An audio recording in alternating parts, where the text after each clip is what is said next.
Estamos felices que juntos podamos empezar una nueva etapa en el proyecto Agranda tu Casa. Convencidos de que la hora del cumplimiento de este sueño de hace varios años ha comenzado. Les compartimos la estrategia. Cada uno de nosotros podrá donar una parte del terreno de la nueva casa.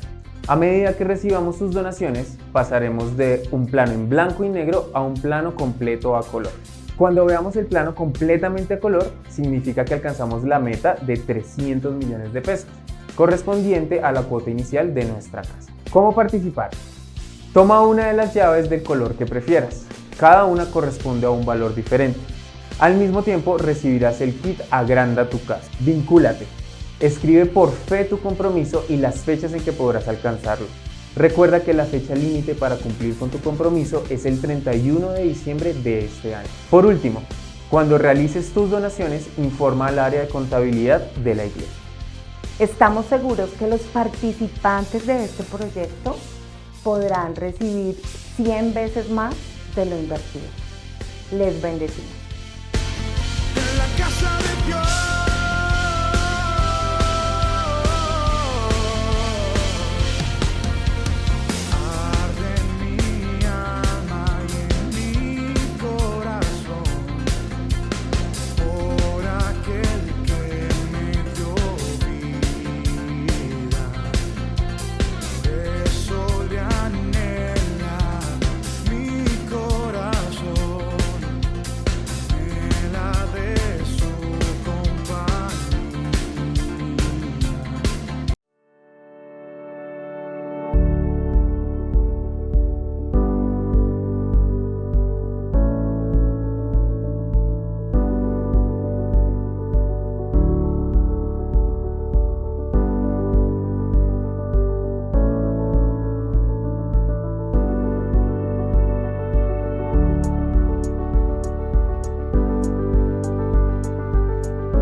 Sus manos y adórela a Él.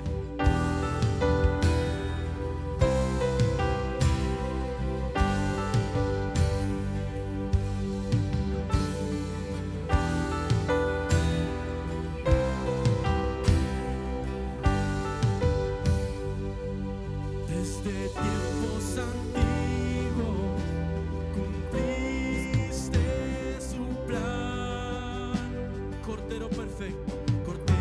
Perfecto, tomaste mi lugar. Nombre precioso, en ti hay salvación. Hijo del Altísimo, la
el tema que hoy quiero desarrollar, aunque ustedes ya estudiaron Primera Pedro, pero quiero compartir esto, es de dispuestos a todo por causa del Señor.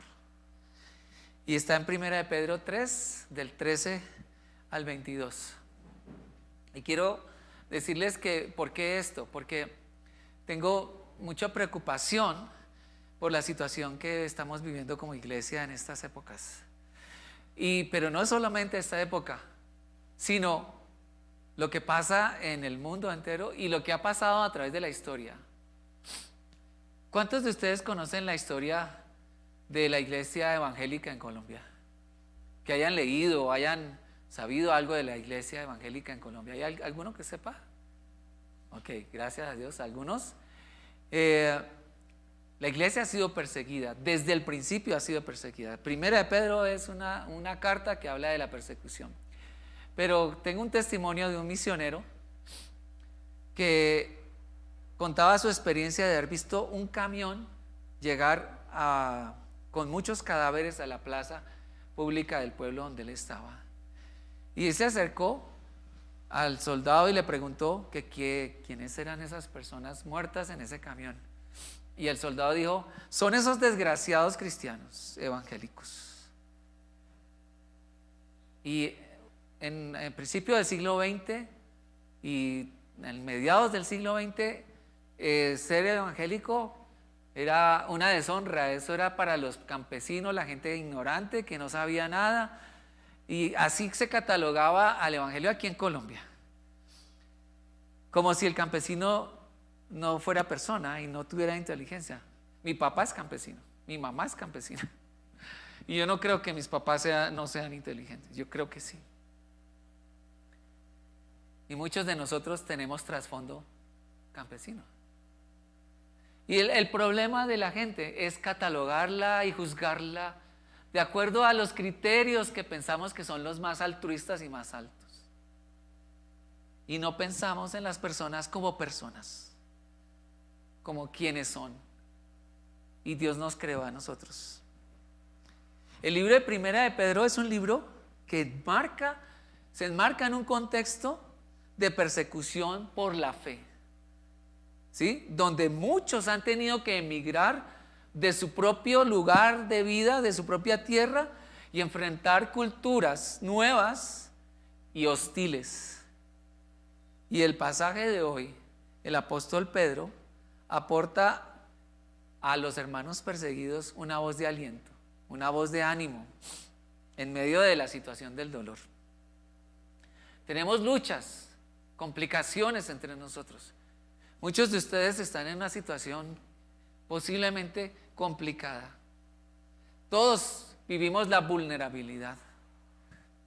A veces juzgamos a la gente y no nos damos cuenta de la procesión que llevan, como dice el dicho.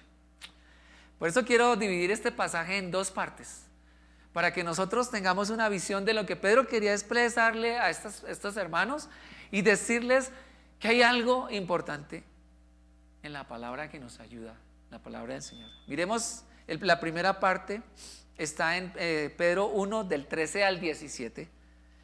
Y el título que he puesto es mejor padecer por el bien que por el mal. Dice así la palabra del Señor, y la estoy leyendo de Nueva Traducción Viviente. Ahora bien, ¿quién querrá hacerles daño si ustedes están deseosos de hacer el bien? Pero aun si sufren por hacer lo correcto, Dios va a recompensarlos. Así que no se preocupen ni tengan miedo de las amenazas. En cambio, adoren a Cristo como el Señor de su vida. Y si alguien les pregunta acerca de la esperanza cristiana que tienen, estén siempre preparados para dar su explicación, una explicación.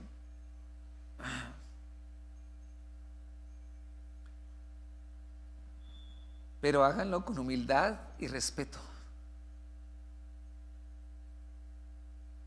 Mantengan siempre limpia la conciencia. Entonces, si la gente habla en contra de ustedes, será avergonzada al ver la vida recta que llevan, porque pertenecen a Cristo.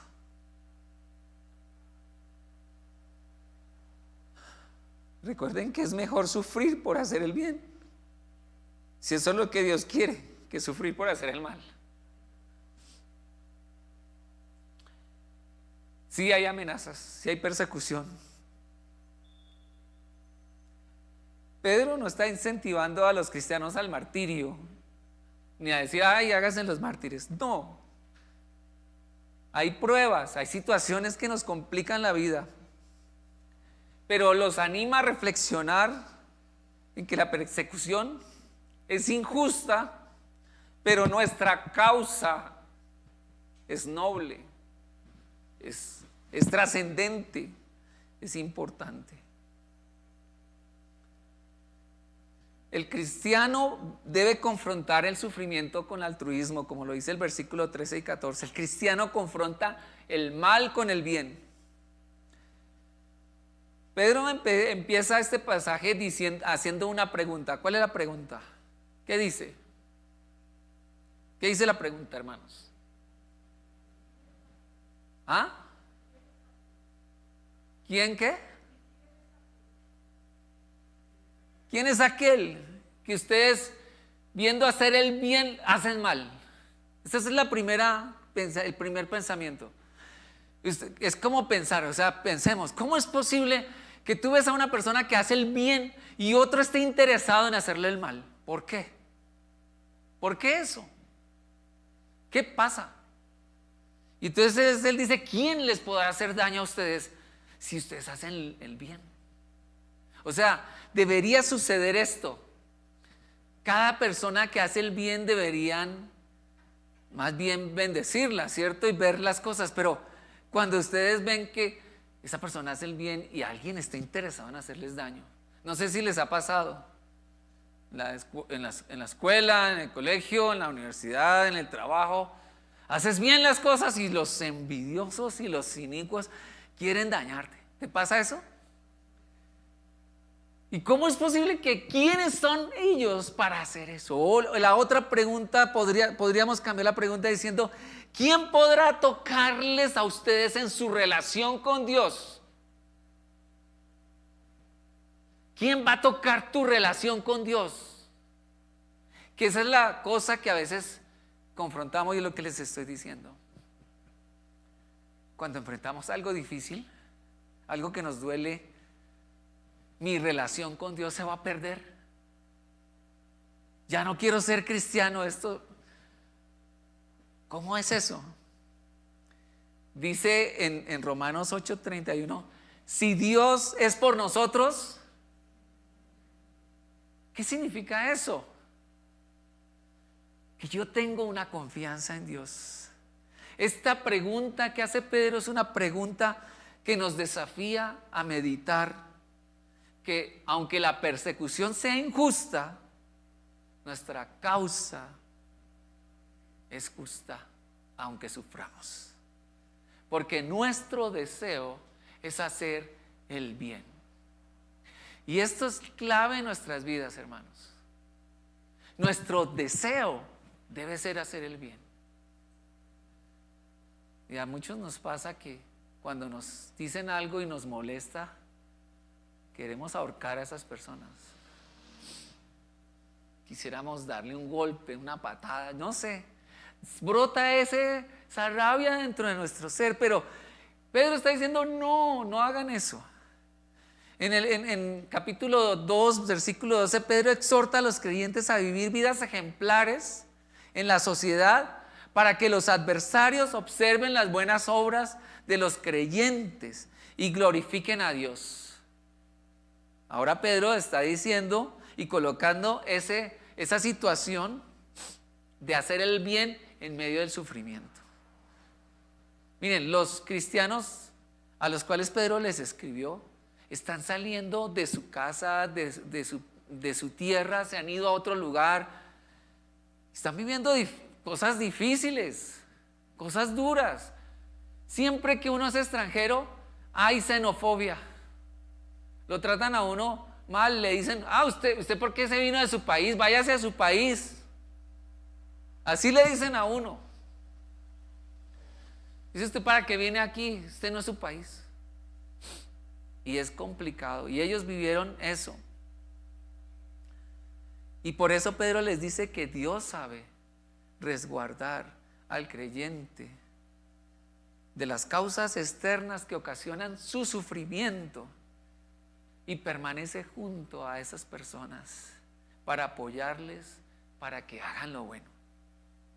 Pedro quiere que esos lectores se den cuenta de que las personas que han decidido hacerles daño son gente inicua, gente que no tiene temor de Dios, que no les importa hacer daño a otros. Y el apóstol no cierra los ojos y dice: no va a haber ataques, hermanos, nunca van a tener problemas, tranquilos, Dios, paren de sufrir, como decía ese cuento antiguo, ¿no?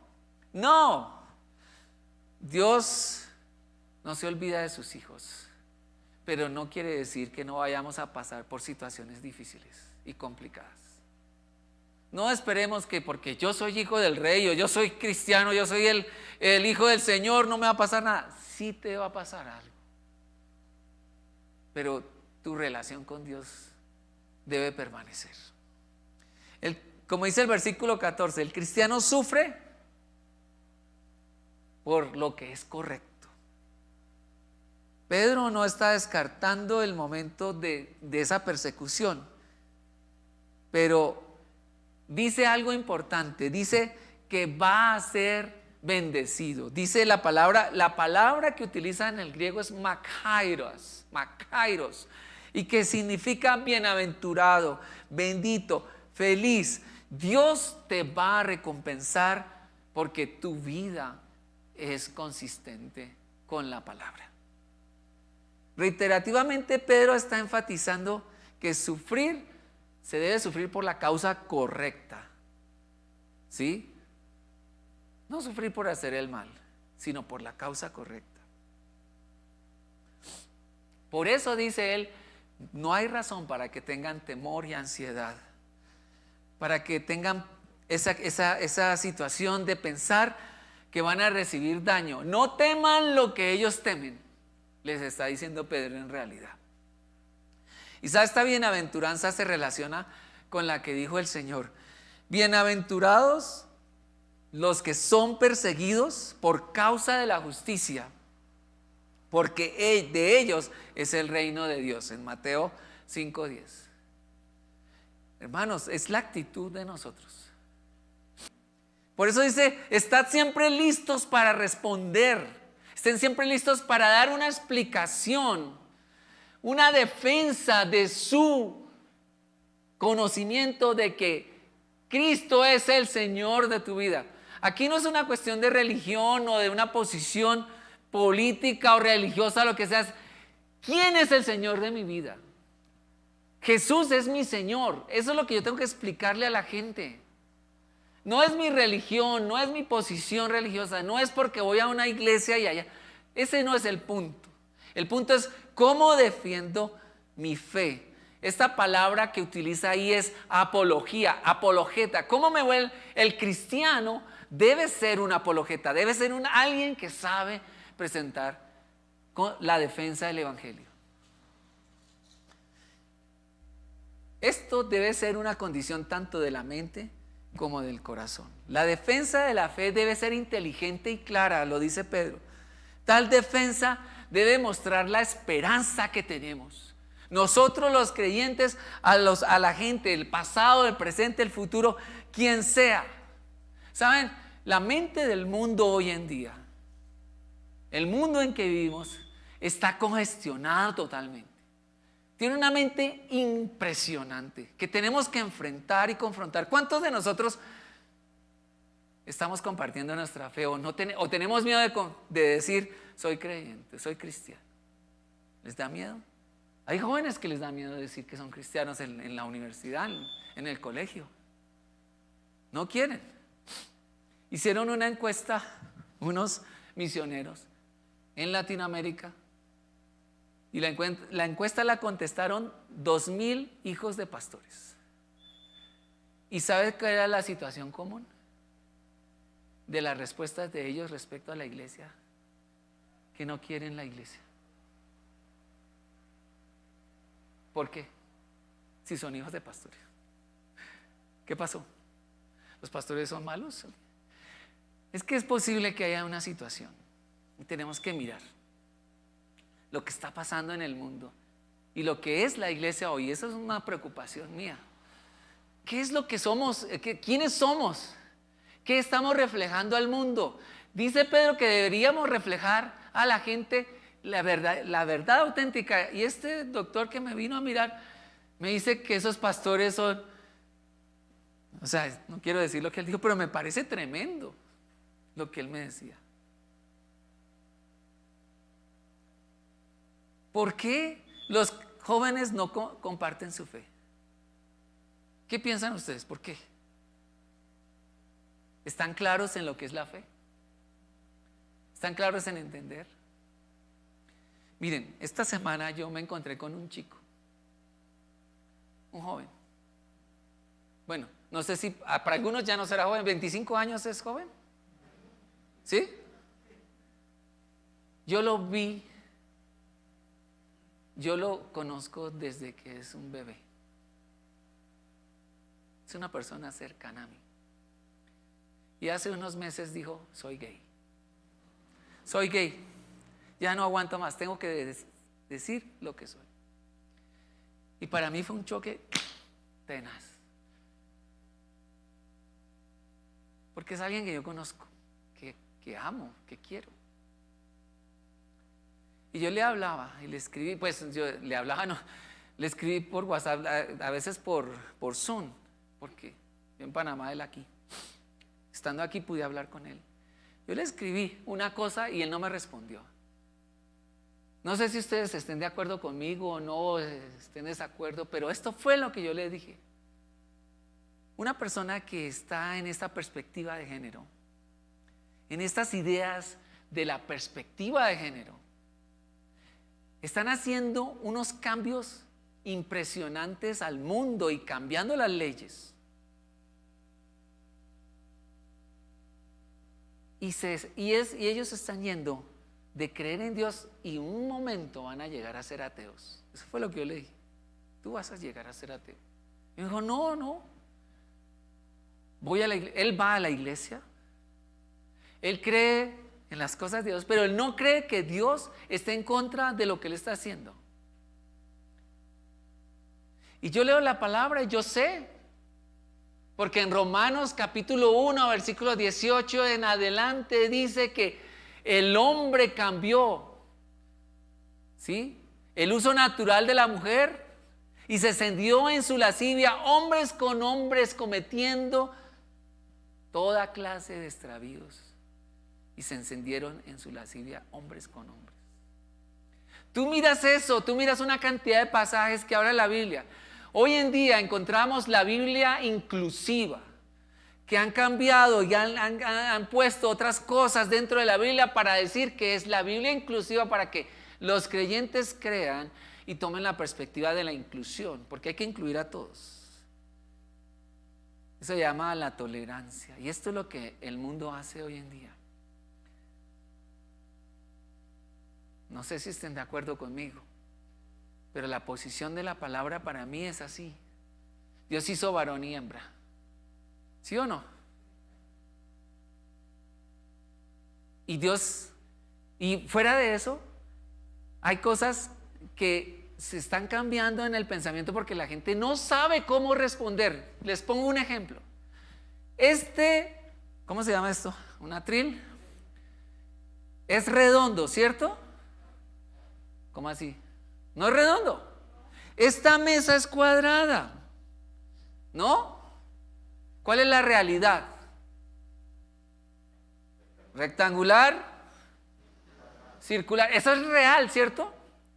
Cuando uno habla, hermanos, de algo objetivo, es cuando no cabe dentro de las opiniones personales de la gente.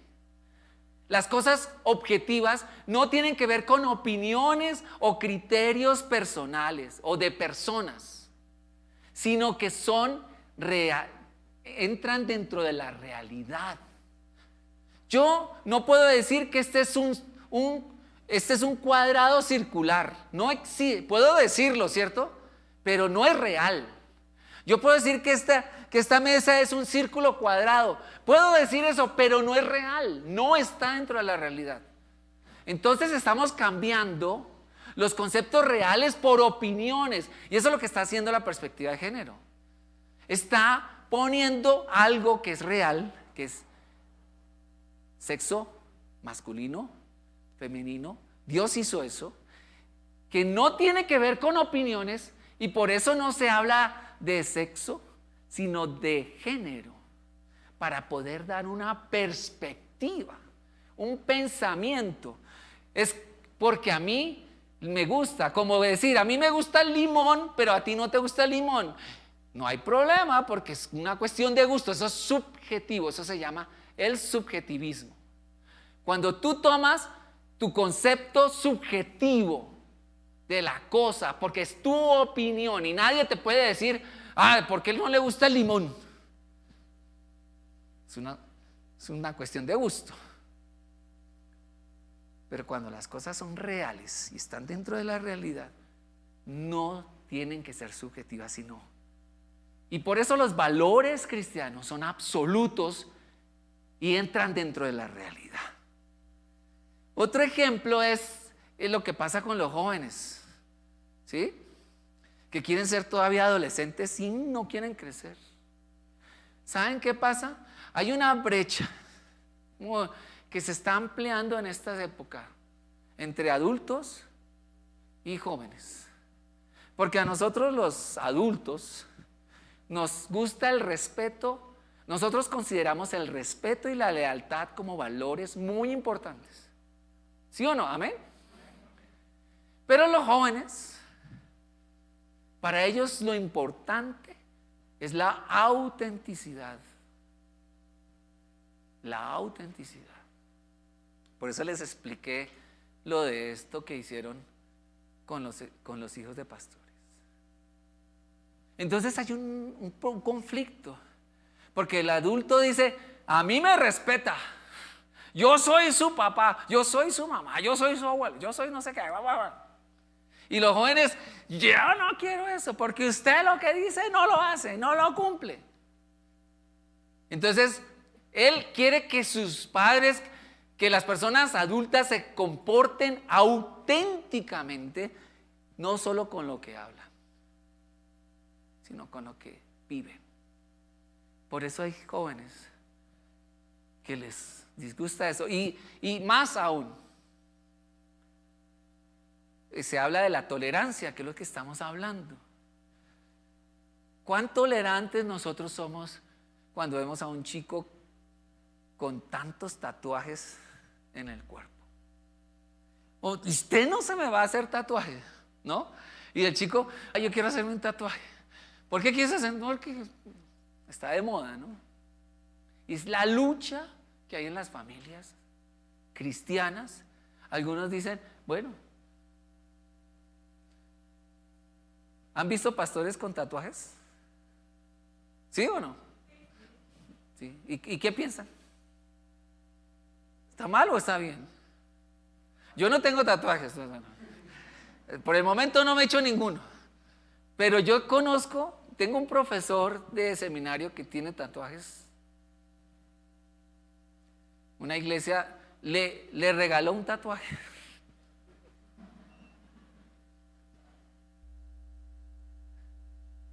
¿Qué le diría el Señor a esa persona? ¿Lo amaría? ¿Lo ayudaría a entender quién es el Señor? ¿Cómo lo recibiría el Señor a él? Los jóvenes quieren la tolerancia. Ay, pero es que mi padre y mi mamá no me entienden, no me toleran. ¿Ah? Y entonces el papá quiere respeto, pero el hijo quiere tolerancia y quiere que, bueno, todas esas cosas. Y entonces hasta esa lucha, esa pelea. Por eso Pedro dice acá, el cristiano, versículos 16 y 17, el cristiano debe siempre tener una buena conducta. Pedro ve la conducta cristiana como una acción. Tened buena conciencia, mantengan siempre limpia la conciencia. Al momento de aparecer el juicio ante un tribunal romano, los cristianos debían llegar allí con antecedentes limpios e intachables. ¿Ustedes se pueden imaginar a Pablo llegando a Roma que lo iban a juzgar? Ni aún Festo, ni aún ellos sabían cómo acusarle, porque el hombre no debía estar en la cárcel, pero estaba en la cárcel por culpa de unos inicuos que querían hacerle daño. Pero él pudo presentar la defensa con limpieza. Dice aquí Mateo 5:14, vosotros sois la luz del mundo. Así alumbre vuestra luz delante de los hombres, de modo que vean vuestras buenas obras y glorifiquen a vuestro Padre que está en los cielos. Pedro no habla que el sufrimiento es la voluntad de Dios, pero considera el sufrimiento como una posibilidad de mostrar que hay congruencia en tu vida respecto a quién es el Señor, a quien tú honras. Yo quiero preguntarte, ¿hay congruencia? ¿Estás siendo congruente en tu vida? Con tu familia, con tus hijos, tus hermanos, tus padres, con quien sea. ¿Ven en ti de verdad eso de ser creyente? Ellos podrían decir de ti que tú eres un agente de luz, ¿o no? Y ahí está la pregunta. Por eso Pedro hace el segundo elemento aquí en este pasaje, y es el ejemplo de Jesús. Versículos 18 al 22. Cristo sufrió por nuestros pecados una sola vez y para siempre. Él nunca pecó, en cambio murió por los pecadores para llevarlos a salvo con Dios. Sufrió la muerte física, pero volvió a la vida en el espíritu.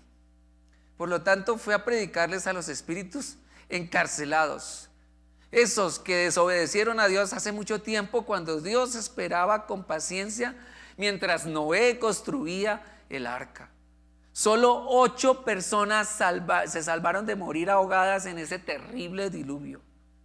El agua del diluvio simboliza el bautismo que ahora los salva a ustedes, no por quitarles la suciedad del cuerpo, sino porque responde a Dios con una conciencia limpia y es eficaz por la resurrección de Jesucristo. Ahora Cristo ha ido al cielo y Él está sentado en el lugar de honor al lado de Dios, y todos los ángeles y las autoridades y los poderes aceptan su autoridad. Cristo confronta el sufrimiento con su ejemplo. Cristo, siendo justo, padeció injustamente. Y Pedro anima a sus oyentes a considerar la muerte de Cristo como un ejemplo para reaccionar cuando llega el dolor. Hermano, hermana, cuando llegue el dolor, recuerda qué hizo Cristo por ti. Cuando lleguen las cosas terribles y difíciles, cuando tú digas, ay, ya no aguanto más esto, recuerda a Cristo. A todos nos pasa, no quiere decir que no fallemos, todos fallamos, pero recordemos al Señor. Sí, somos vulnerables, no podemos pretender, ay, tan santos que somos, no, pero sí podemos enfrentar el dolor, como dice Pedro. El padecimiento de Cristo tiene un propósito eterno. Tuvo un propósito eterno. Tiene un propósito eterno. Y tendrá un propósito eterno. Jesús padeció por los pecados de la humanidad. Su sufrimiento es sustitutivo por nosotros. Por eso se llama vicario, porque fue afectado por nosotros. Y él pudo ver la muerte y la resurrección de Jesús, y Pedro pudo constatar personalmente la obra de Jesús. Por eso Él habló. Antes tuvo miedo de decir, después el Espíritu Santo lo facultó para tener valor y hablar. ¿Cuántos de ustedes tienen miedo para decir? Pero deja que el Espíritu Santo le dé valor para compartir la verdad. ¿De verdad tienes el Espíritu de Dios en ti?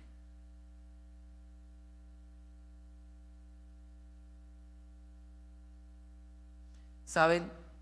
Cuando leemos esto que dice Pedro, que Jesús fue allá a hablar a esas personas del pasado, o sea, Él fue, mientras estuvo muerto e iba a resucitar, hizo algo también. Esto que Pedro está diciendo es que Jesús, su obra es completa.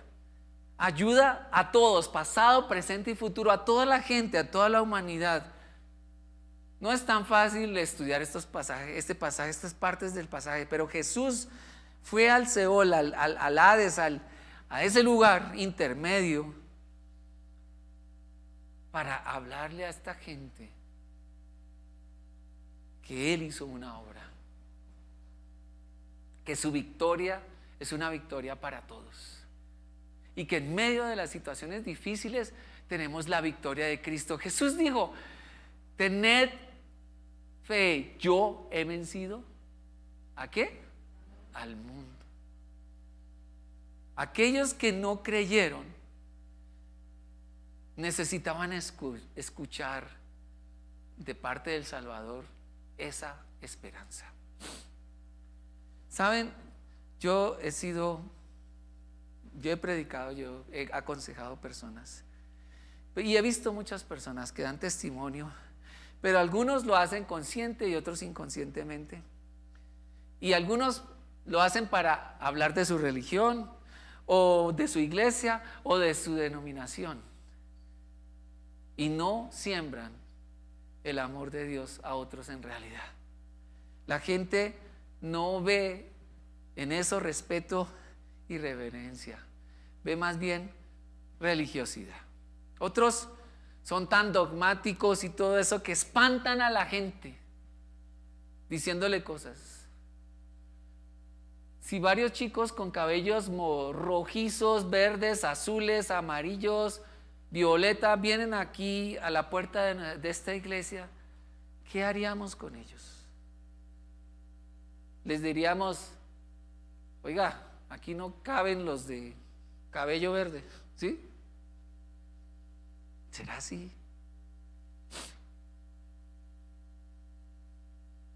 El cristiano debe buscar que los demás, ahí sí, se incluyan en la salvación.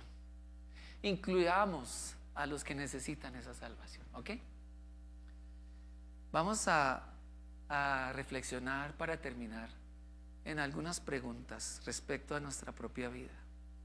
Si somos congruentes en medio del dolor y las dificultades, estoy mostrando mi vida como servidor de Cristo. Piénsalo ahora.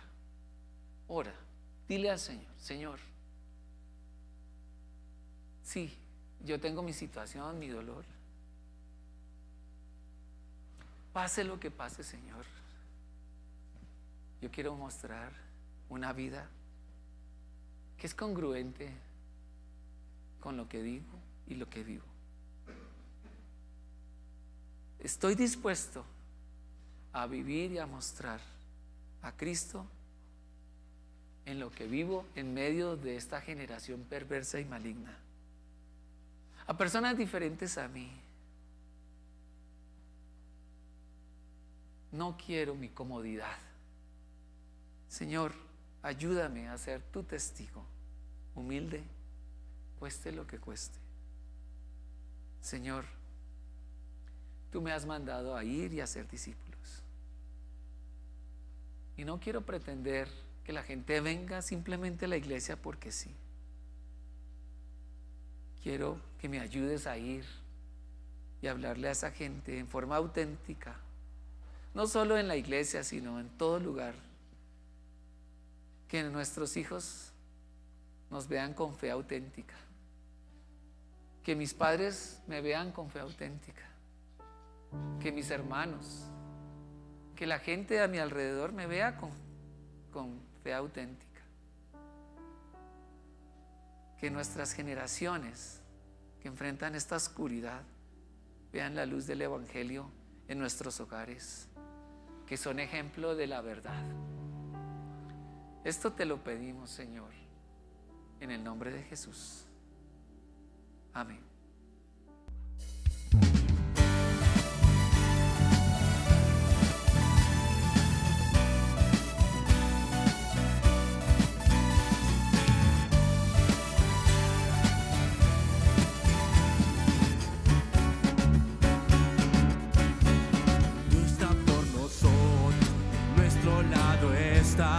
Suya es la victoria, ha vencido ya, no nos detendremos, no nos moverán, Cristo estás aquí, lleva nuestras cargas, nos libras del mal, tuya es la victoria, ha vencido ya, no nos detendremos, no nos moverán, Cristo estás aquí. Esto, viviré, no moriré, por el poder de su nombre que vive en mí, soy libre al fin, solo en Jesús.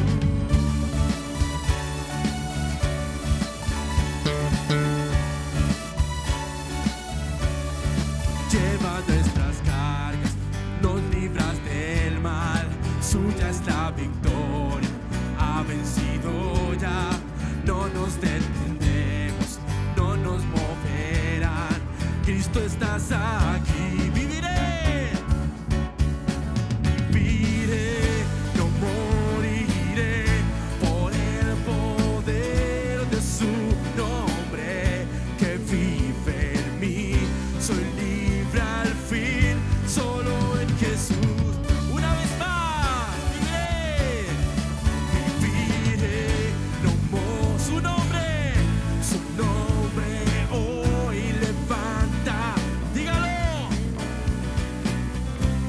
Sano soy, solo en Jesús.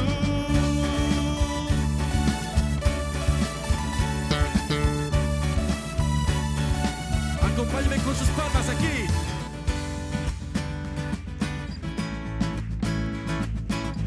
Romanos 8 dice que si Dios está con nosotros, ¿quién contra nosotros? Vamos a confesar eso en esta mañana. Amén. Dice así: Dios es por nosotros, vence las tinieblas, su reino establece, firme para siempre. En tu nombre, oh Cristo, cae el enemigo. Dígalo una vez más. Dios es con nosotros, vence las tinieblas, su reino establece, firme para siempre. En tu nombre, oh Cristo, el enemigo, y yo lo grita una vez más. Dios es con nosotros, vence las tinieblas, su reino establece, firme para siempre. En tu nombre, oh Cristo, cae el enemigo. Una última vez. Dios es con nosotros, vence las tinieblas, su reino establece, firme para siempre. En tu nombre, oh Cristo, cae el enemigo.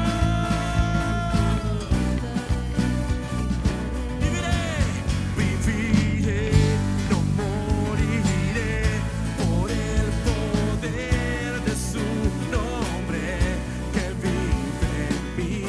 Soy libre al fin, solo en Jesús. Una vez más, viviré, no su nombre hoy levantaré. Él dice hoy que reciba esta sanidad.